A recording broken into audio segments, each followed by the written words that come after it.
I started adding optional bust cups to every single knitting pattern I have, by which I just mean extra room using short rows in the front for those who are busty and want their sweaters to fit impeccably while choosing a size for their shoulders instead.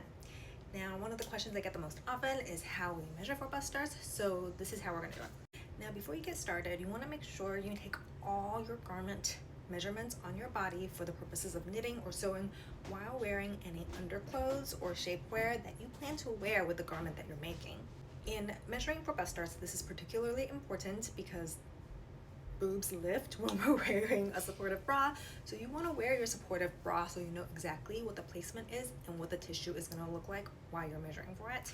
For this measurement, you'll need a soft measuring tape, an elastic or a well-fitted bra to go around where the bra band would typically be, and you will need a friend. I am so sorry, but you won't be able to take this measurement very accurately without a second pair of hands. So first, you're going to measure for a baseline on your back to see how much extra tissue you have on the front.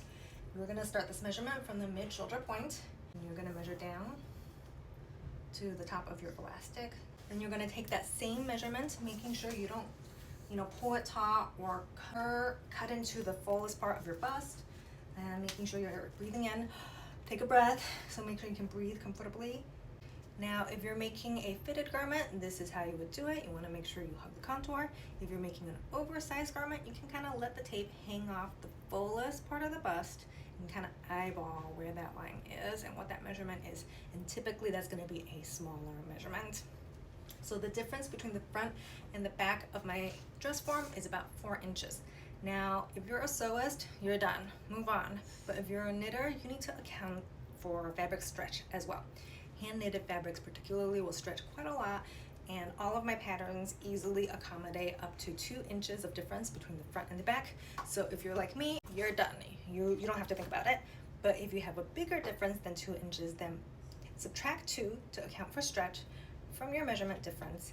So on this dress form here, who's stuffed out properly, she needs 2 inches of bust darts or wedges in the front to accommodate the fuller breast.